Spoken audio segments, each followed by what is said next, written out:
Hello champions, क्या हाल चाल? सब बढ़िया। उम्मीद है आप लोग की पढ़ाई बहुत अच्छे तरीके से चल रही होगी। तो चलिए, आज का हम लोग का टॉपिक है आवेशों का क्वांटमीकरण, क्वांटाइजेशन ऑफ चार्ज। तो आज इसी टॉपिक को देखेंगे और इस पर हम लोग ढेर सारा क्वेश्चन भी करेंगे। तो चलिए सबसे पहले जानते हैं कि आवेश क्या होता है। जो लोग आवेश के बारे में नहीं जानते हैं उनको हम थोड़ा सा बेसिक डिस्क्रिप्शन दे देते हैं इसका। देखिए बुआ, आवेश जो होता है वो सभी पदार्थों में उपस्थित एक गुण है, प्रॉपर्टी है जो कि सब में मौजूद होता है। लेकिन आवेश किसी वस्तु पर है या नहीं है, इसका निर्धारण कैसे करते हैं? तो इसको, अगर किसी वस्तु से इलेक्ट्रॉन निकल जाता है, आपको पता है कि वस्तु किसी भी ऑब्जेक्ट, कोई भी ऑब्जेक्ट है वो एटम से मिलकर बना है और एटम के अंदर जो है होता है एक न्यूक्लियस जिसमें प्रोटॉन और न्यूट्रॉन पाए जाते हैं। न्यूट्रॉन पे कोई चार्ज नहीं होता है, प्रोटॉन पे चार्ज होता है, पॉजिटिव चार्ज होता है। इसके चारों तरफ क्या करते हैं? इलेक्ट्रॉन चक्कर लगाते हैं।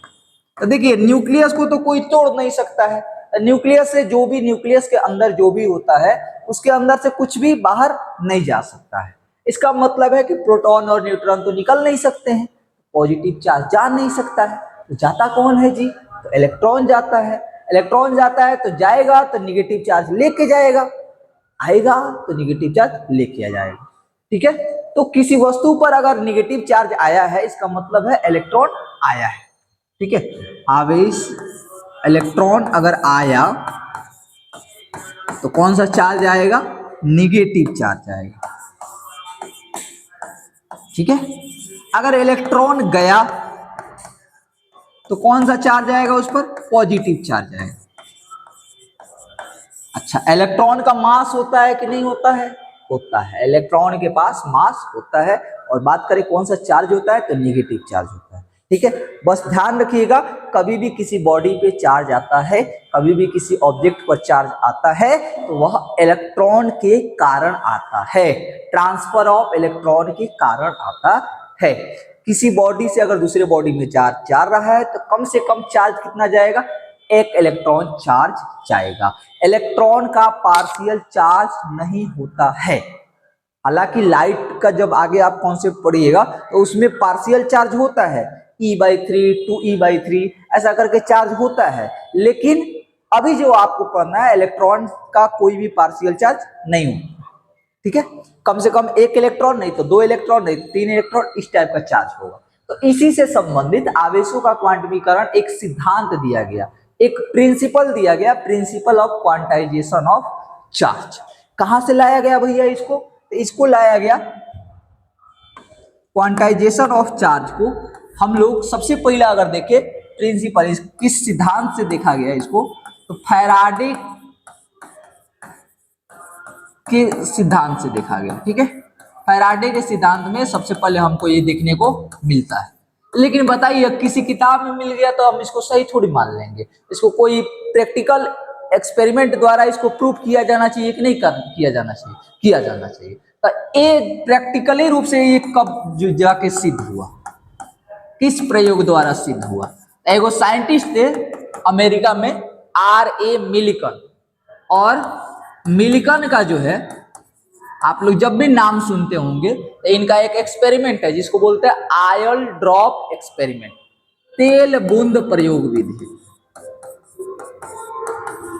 तेल बूंद प्रयोग विधि।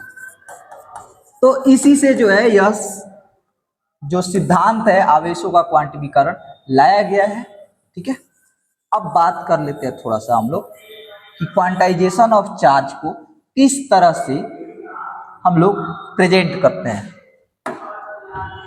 ठीक है, देखिएगा, तो लिखते हैं किसी वस्तु पर उपस्थित आवेश, किसी वस्तु पर उपस्थित आवेश। आवेश कितना तरह का हो सकता है बोलो? दो तरह का, धन आवेश, ऋण आवेश। किसी वस्तु पर उपस्थित आवेश इलेक्ट्रॉनों के आवेश के, इलेक्ट्रॉनों के आवेश के, इसको हम लोग मूल आवेश बोलते हैं। इलेक्ट्रॉनों के आवेश के यानी मूल आवेश के पूर्णांक गुणनफल के रूप में के पूर्णांक गुणनफल के रूप में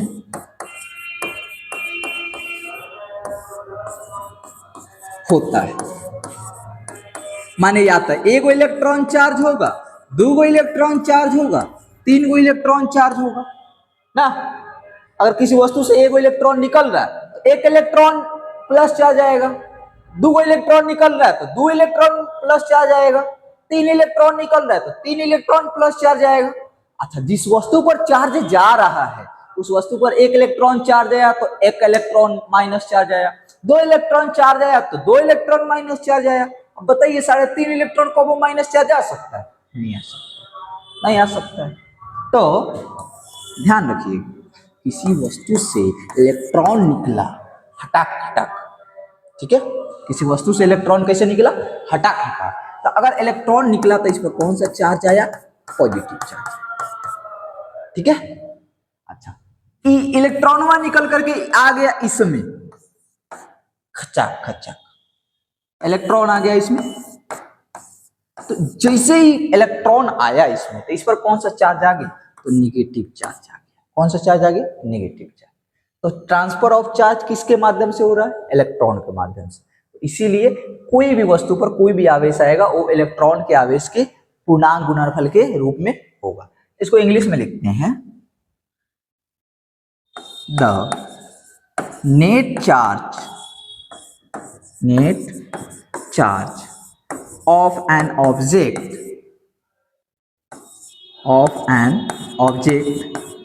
is expressed as integral multiple of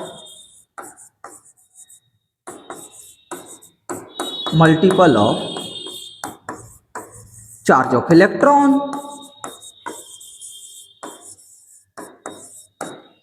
इसी चार्ज ऑफ इलेक्ट्रॉन को क्या बोल रहे हैं? फंडामेंटल चार्ज बोल रहे हैं। सही बोल रहे हैं कि नहीं बोल रहे हैं? बिल्कुल सही बोल रहे हैं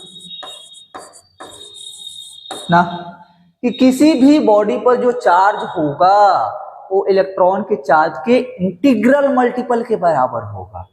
इसको अगर इक्वेशन के फॉर्म में हम लिखना चाहें तो क्या लिखेंगे?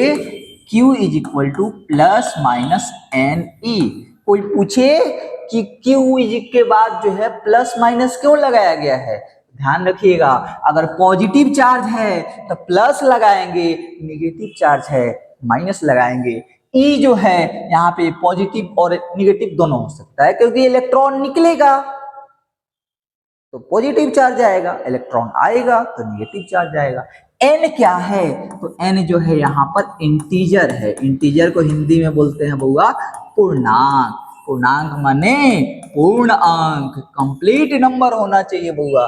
जैसे -7 डेसिमल में नहीं ना है जी, फ्रैक्शन में नहीं ना है, तो पूर्णांक है।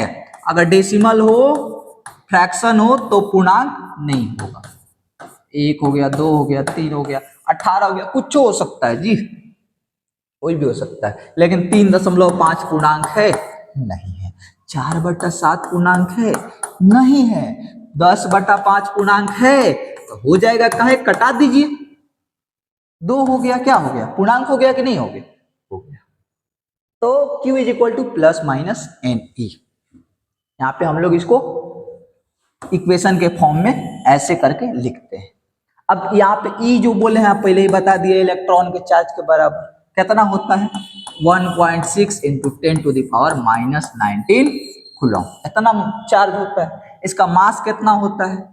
मास ऑफ इलेक्ट्रॉन, इलेक्ट्रॉन का द्रव्यमान ये होता है 9.1 इंटू 10⁻31 kg। यानी किसी वस्तु से एक इलेक्ट्रॉन निकला तो इतना मास निकल गया, ये मास कम हो गया। किसी वस्तु पर इतना इलेक्ट्रॉन आया, इसका मतलब एक इलेक्ट्रॉन आया तो इसका मतलब इतना मास आया, यानी मास बढ़ेगा। ध्यान रखिएगा, अगर पॉजिटिव चार्ज हो रहा है तो इलेक्ट्रॉन निकल रहा है, इलेक्ट्रॉन निकल रहा है तो क्या हो रहा है? मास कम हो रहा है, ठीक है। और निगेटिव चार्ज आया तो इलेक्ट्रॉन आया इलेक्ट्रॉन आया इसका मतलब क्या हो रहा है, मास बढ़ रहा है। अगर मास बढ़ेगा, हालांकि यह मास बहुत छोटा है, बहुत कम है, तो बढ़ेगा घटेगा तो आप उसको माप नहीं पाइएगा, लेकिन फिर भी बढ़ तो रहा है। ठीक है, अब इस पर हम लोग कुछ सवाल लगाते हैं और देखिएगा सवालों को। सबसे पहला सवाल है 8 गुना 10 के पावर 20 इलेक्ट्रॉन में कितना आवेश उपस्थित होगा। 8 गुना 10 के पावर 20 इलेक्ट्रॉन। सबसे पहले बताइए क्या यह चार्ज पॉसिबल है, तो आप कहिएगा है। क्यों? क्योंकि यह जो नंबर लिखा हुआ है इतना इलेक्ट्रॉन चार्ज है, तो इतना इलेक्ट्रॉन तो जाइए आइए सकता है। अगर यह पावर माइनस में होता तो अब सोचते, तब जवाब देते ना, पॉसिबल है नहीं पॉसिबल है। देखिए इलेक्ट्रॉन का संख्या दिया है यहाँ पे, हल देखिएगा क्या देखिएगा, हल, हल माने सॉल्यूशन। यहाँ पे नंबर ऑफ इलेक्ट्रॉन कितना दिया है, n का वैल्यू दिया है 8 गुना 10 का पावर 20। आपको पहले से इलेक्ट्रॉन का चार्ज पता है, E का value 1.6 into 10 to the power -19 coulomb. लगाएंगे quantization of charge, quantization of charge. ठीक है, क्या फॉर्मूला होता है, Q is equal to plus minus N e. बताइए यहाँ कौन सा चार्ज है, इलेक्ट्रॉन है, इलेक्ट्रॉन है माने कौन सा चार्ज है, माइनस चार्ज है, तो माइनस लिखेंगे, प्लस का लिखेंगे जी, नहीं लिखेंगे।